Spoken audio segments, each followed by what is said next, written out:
where Azimio la Umoja One Kenya Coalition Governing Council will meet on Monday, that is today, in a make-or-break meeting meant to decide on the fate of the ODM counterparts. Wiper leader Kalonzo Musyoka says the Orange Party's support for the broad-based government makes their stay in Azimio untenable, insisting that the party's support for President William Ruto is a betrayal to protesting youth who have been demanding accountability from his administration.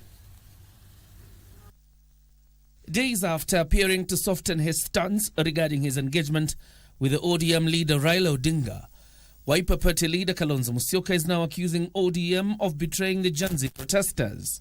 Speaking in Embu, accompanied by other Azimio luminaries, Kalonzo says the coalition's governing council will make a decision Monday on the leadership of a coalition in and outside Parliament.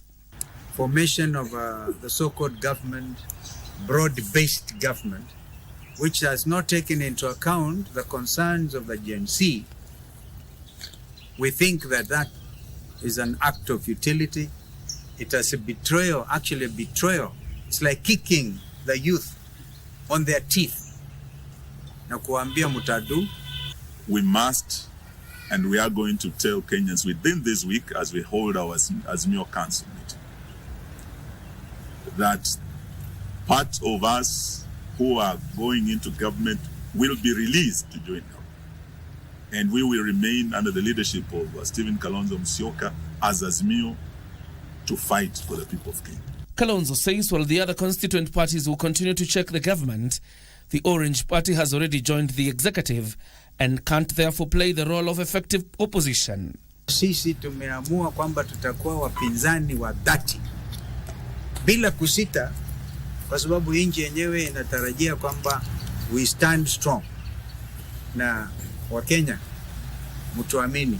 It is not in doubt as to where we are going, because our leader of Azimio is with us here, and we will be with him. He has been with us. He contradicted Odinga's position that retired President Uhuru Kenyatta initiated the new cooperation between President Ruto and the opposition chief. Mtu akipatikana shida yake ataweza sema hata mimi niliongea na Uhuru jana. Kwa hivyo I don't think that's a way to go.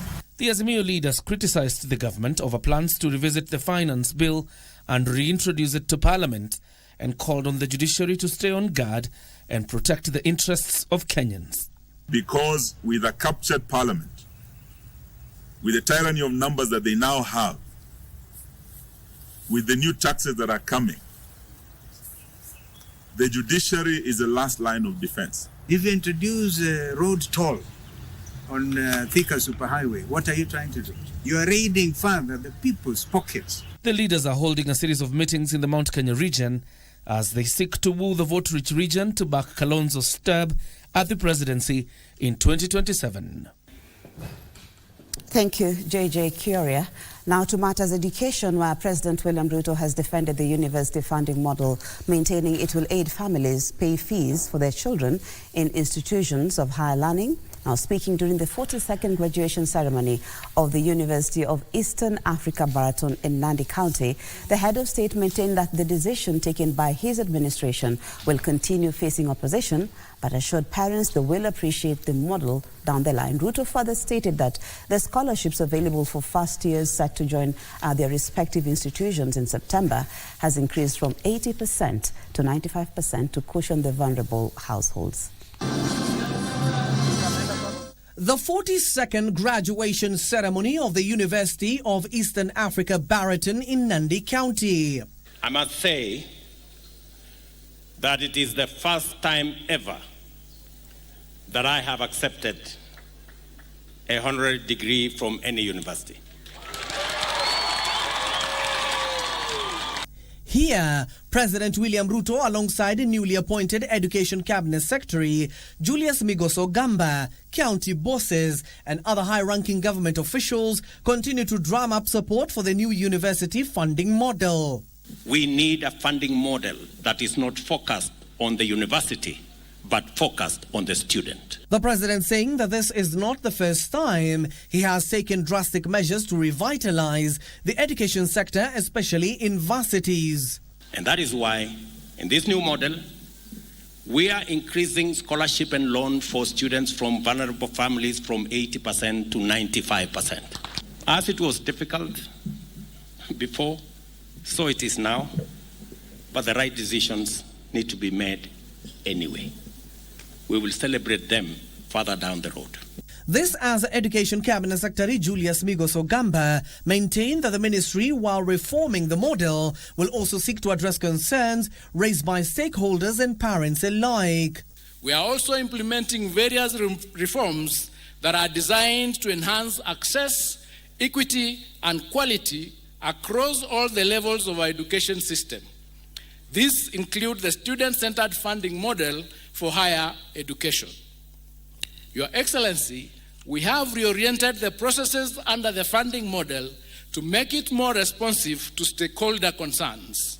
Ogamba further stated that the exercise of issuing new admission letters for first years joining from September, following the President's directive, will be completed on Monday.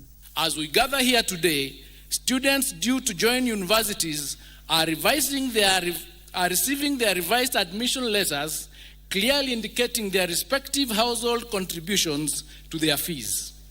All public universities would have completed this exercise by tomorrow, the 19th of August 2024. So far, out of the 125,000 students who applied to join varsities, 100,080 have already received their letters indicating what each household is expected to pay once the semester commences. Abdiaziz Hashim reporting. To Matters Health now, where the Council of Governors Health Committee Chairman and Tharaka-Nithi Governor, that is Muthomi Njuki, has called on devolved units to remain vigilant as the globe battles mpox. Muthomi has also urged members of the public to exercise caution. Njuki says that county governments are working closely with the national government to contain the disease. Kenya has so far confirmed one mpox case in Taita Taveta County. The patient has since recovered and was discharged from hospital. According to the Ministry of Health, one suspected case reported at Vineyard Hospital in Kiambu County is under isolation awaiting test results.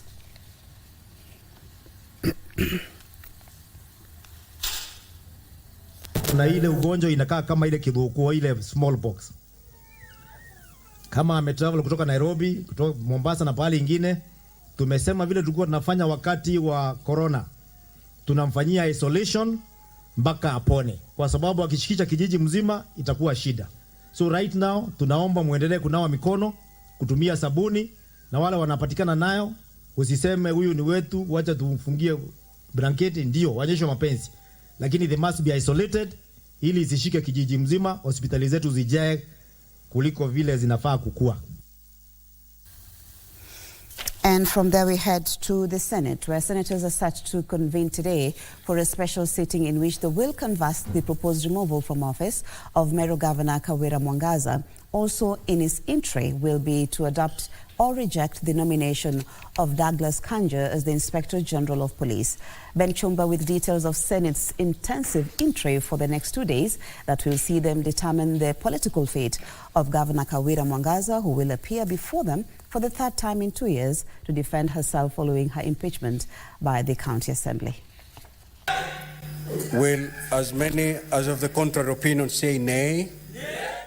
Senators are set to convene on Monday and Tuesday for a special sitting at 9 a.m. The first order of business, as per the order paper, will be for a pre-hearing meeting that will be held in camera for 1 hour following the impeachment of Meru Governor Kawira Mwangaza by the County Assembly. Thereafter, there will be preliminaries where the rules of hearing will be spelled out and timings allocated for each party. The charges against Governor Kawira will then be read out before the County Assembly is invited to give its opening statement for 30 minutes. The governor's representative will be next in line to give an opening statement.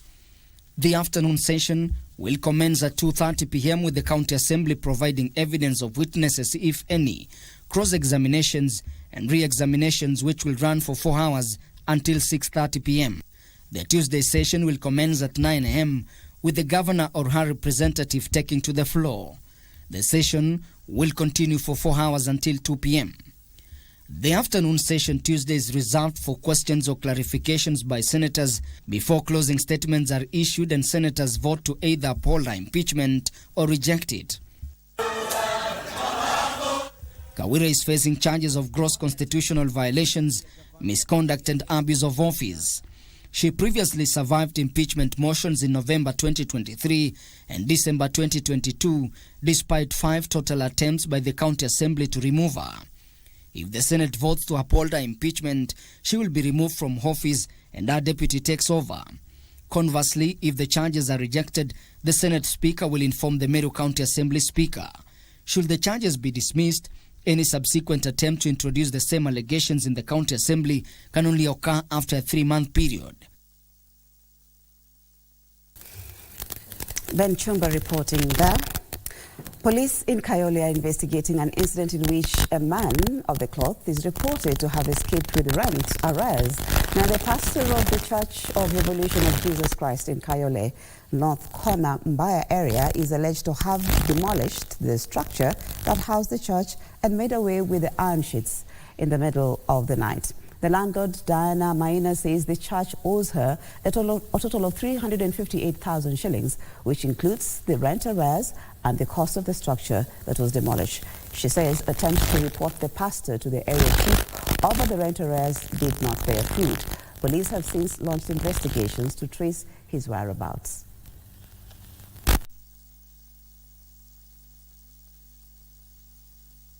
Ida ni kukataa kulipa na venye nimemuitisha pesa amekataa nazo. Tumeenda paka kwa chief. Tukienda kwa chief jana alikuja akabomoa tukiwa kwa chief. Walikuja wakiwa group moja na tuzubaisha kwa chief au wengine wanabomoa. Sasa jioni ndio tulijua kumebomolewa. Alikuwa akiniambia atalipa. Dakika ya mwisho tukaona atulipi, tukamuita kikao nyumbani. Akaongeleshwa akasema atalete, lakini dakika ya mwisho alitoroka. To the counties now where Embu residents have been cautioned against falling prey to fraudsters promising to enlist them for land allocation in the disputed 44,000 acres Moya settlement scheme in Beare South constituency. The Embu Council of Elders want residents to scrutinize hurried-up registration as fraudsters were asking unsuspecting locals to part with between 6,000 to 14,000 shillings to be registered as beneficiaries. This and more in our County News Roundup. Embu Council of Elders, led by Council Chair Andrew Ireri, said fraudsters were targeting locals in the fake land registration scam as far as the neighboring Kirinyaga County.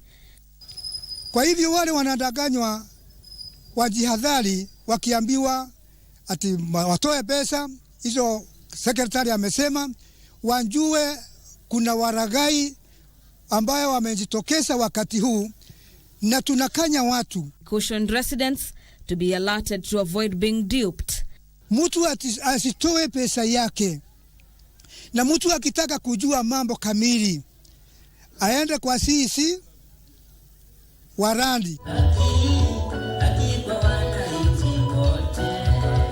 Meanwhile, a section of religious leaders who are in Kola, Machakos County for the launch of Top Choir Trophy want the government to address concerns of high taxation, corruption, insecurity, bad governance and opulence among a section of politicians.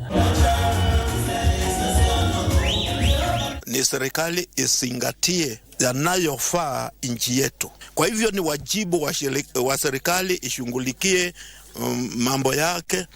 Jambo la kwanza ambalo lilisambaratisha ufalme wa Roma ilikuwa ni ufisadi. Elsewhere, wrangles at the Music Copyright Society of Kenya have intensified after the new board members were allegedly denied access to their offices.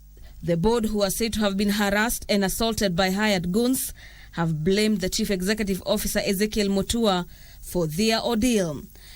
Wamekuja, wameletwa na magari, wamemwagwa huko, wengine ni wasanii, wengine si wasanii. wengine tunawajua, wengine hatuwajui, ni magunzi, sijui wameokotwa wapi. Aka utume mtu Kileleshwa police station aulize bwana OCS, ulituma maaskari kuenda MCSK kufanya nini? Walikuwa wakuje kutetea haki zetu au walikuwa wakuje watufurushe? Kuna wizi kwa pale, kuna graft ya 56 million watu wanajua, ambayo wewe mwenyewe tunaenda kutangaza pale kwa EACC. Kwa hivyo mimi nataka kusema hivi, waimbaji, be calm, tuko kwa ofisi, tuta collect music users, tafadhali endeleeni kulipa leseni, pay the license fee, ndio wasanii wakasaidika. Na wasanii tunawa promise within this 1 year mtaweza kupata royalties zenu. And the national government has initiated the construction of a dam in Kalama Ward, Machakos County. Over 300 villagers have been facing challenges in accessing the resources. Itakuwa inaweza serve kama 400 homesteads around here. Hiyo ndio ilikuwa changamoto ile kubwa tulikuwa tunapata kuhusu hii mradi ya hii bawa. Kwa maana ili mradi ya bawa kulikuwa maji tunaitumia kwa muda wa miezi 2-3 hivi, kisa basi maji yenyewe inaisha. Machakos Town Member of Parliament Caleb Mule said the government has approved the construction of 5 dams in the constituency. Thank you, Gladys Mungai, for that report. Now we go to matters healthcare, where healthcare services have been elevated in Transmara Sub-County Level 4 Hospital following the installation of a new oxygen plant. Now, the plant, capable of producing up to 6,000 liters of oxygen over 24 hours, will save the hospital the trouble of outsourcing the precious commodity and ensure that patients in need have easy and affordable access of the commodity. Fully wired, piped and equipped, the new oxygen plant in Transmara Sub-County Level 4 Hospital is fully functional and ready for use to patients who may be in need of oxygen at this facility. Dr. Samuel Misoi, a medical superintendent in the hospital, said that the hospital's piping system has been done, ensuring that every bed, both in the wards and the theatre, has direct access to this vital resource. We have an oxygen plant which can generate up to 600 liters in 24 hours. The capacity of oxygen production is 60 cylinders in 24 hours. Our hospital has gained a lot, and our patients have been relieved from the problem of lack of oxygen. And now we can get our own oxygen through this plan. Other facilities present in the hospital include a fully equipped theatre, an operational casualty section, a well-equipped laboratory, radiology services, a pharmacy stocked with an ample supply of medications, and a mortuary with a capacity to hold up to 36 bodies. These services, according to Dr. Misoi, are now available 24 hours a day. We also have services that are running for 24 hours. What I will advise our people is that let us utilize what the county government has provided, especially the new facilities. Residents have been urged to make full use of the government-established facilities and especially the now fully operational Nganai, which offers antenatal and prenatal care. A look at sports now, where FKF Premier League champions, that is Gor Mahia, began their CAF Champions League champion on a losing note after going down 1-0 to Al Merrikh Juba. The lone goal was scored by Mohamed Musa in the 64th minute. The two sides will meet again next week, that is on Sunday, in the return leg in Nairobi. Kenya Police were held to a barren draw by Ethiopia's Coffee Sports in their CAF Confederation Cup first leg tie played yesterday at the Nyayo National Stadium. Now, the second leg will be played on the 25th of this month in Ethiopia, where the winner of the two-legged tie will advance to second preliminary round of the competition. Police qualified for the Continental Tournament after winning the 2024 Mozartbet Cup by beating a resolute KCB. The return legs on the 25th means that Gor Mahia and Kenya Police will miss their opening Premier League new season matches against Atlanta FC and City Stars, respectively.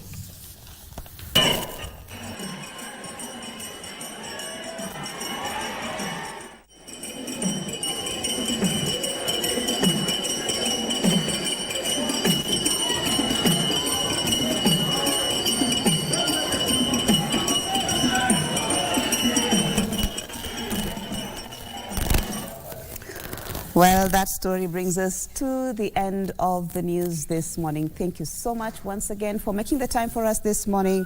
Good Morning Kenya still continues. My colleague Victor Olo is on standby to bring you Matters Politics on Eye on Politics this morning. My name is Mariambo, and I hope to see you again next time.